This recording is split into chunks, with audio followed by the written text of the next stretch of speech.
Jake Hager, aka Jack Swagger, well, he went on the Chris Van Vliet show, and like most wrestlers do, he couldn't help but talk. Hager got a little loose-lipped when Vliet brought up Hager's exit from AEW. He went on to talk about an infamous talent meeting that was had after the CM Punk situation went down back in 2022. Hager claims that the wrestlers were just having a thing backstage. Basically, the gist of it is that he made reference to Tony Khan, basically acting like the wrestlers in the company were like playthings to him. And he also mentions that part of this meeting was about a certain tag team that just refused to show up because they didn't like the creative that was going to be going on for them at that show. And you see, here's where it gets interesting. Hager name drops FTR, which FTR quickly refuted on Twitter. They even went so far as to post screenshots of the DMs between Wheeler and Hager, where Wheeler was basically like, what the heck, why are you mentioning us? This definitely wasn't us. And Hager quickly backs down and is like, hey, I wasn't sure if it was you guys. I shouldn't have mentioned your name. I'm sorry. But the point is, wrestlers do this all the time. They feel some kind of inherent need to embellish stories and things like this and kind of make things more interesting or just get a little bit loose-lipped. I wonder who the actual team was that he was talking about. And why would you name drop FTR if you weren't 100% sure that they were the tag team in question? It's not like these wrestlers go into these podcast appearances on things like Valet, and they don't expect for these things to get clipped up and sent out over TikToks and shorts and everywhere else, right? So I think that's mainly the whole reason for everything, right? They go on these shows, so they hope they can be a part of some sort of viral content with them talking in hopes that it can, raise their profile or something like that a little bit. Hager goes on to say that he felt disrespected when AEW only offered him an 18-month contract when his initial deal expired. And this circles us back to the Tony Khan issue that was brought up earlier, because Hager went on to clarify that he felt like Khan just didn't want him in AEW. And you combine that along with the verbiage of him talking about how AEW is like Tony Khan's personal sandbox and that sort of thing. It's not like this narrative is new or shocking. It's something that's definitely out there. A lot of the detractors of Khan and AEW will say this sort of thing. And I would say it's at least kind of hard to at least not somewhat agree with these sentiments. I mean, the way AEW has done business over the years, it's been a whole thing where shiny new toy comes in, Tony Khan signs, debuts them real well, they do a few things, and then the reality of them being there isn't quite what it seemed, and for whatever reason he sours on these people, and then he ends up not using them, then he ends up not renewing the contract, and then they end up doing bitter interviews on Chris Van Vliet. Some of them end up going back to WWE. I mean, we've seen this sort of thing time and time again. It really makes me personally wonder why he ends up doing this sort of thing. Is he actually genuinely excited about these signings at first, and then once the guys get there, he has a whole different impression of them? Are these guys making someone else mad who has influence over Tony, etc., etc.? There's always a lot of talk about there being some sort of like a cliquey nature backstage, which honestly, you could really say for 99%, 100% of wrestling promotions, from the big time to the small time, that's just kind of how wrestling works. Not saying that it's a good thing or a bad thing, just saying that that's kind of the reality of it. This reminds me of some comments that Cody Rhodes made months back on a podcast about how he felt like being disrespected in WWE compared to somewhere like AEW was completely different, and he felt like it was unacceptable for him to be disrespected by a company like AEW when it was something that he helped create and a vision that he helped foster. So I wonder, really, is that the problem here? Is it the fact that AEW as a company has only existed lasted for around 6 years, and given the track record and circumstances and everything else, people just don't really respect Tony Khan and the money that he throws around at this thing. I like to think a nice handful of people do. Do they feel like they can go on these shows and bury Tony Khan just simply because he's not going to retaliate in the same way that a company like the WWE would? I mean, the stories throughout the years as far as WWE's vengeful blood on their hand, I mean, you can go on and on and on about that. Anyway, just wanted to rant on that for a few seconds. Anyway, sorry guys, rant over. I'm going to go ahead and wrap this up. Let me know what you think about this situation down in the comments. It'd be really nice to hear what some other real wrestling fans' take on this whole situation is. Thank you very much for watching. Make sure you're subscribed. Please leave a like on your way out. We'll see you next time right here on Pro Wrestling Planet.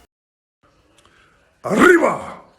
This is WWE legend, Hall of Famer Tito Santana, and you are watching Pro Wrestling Planet. Does not get any better than this. Arriba!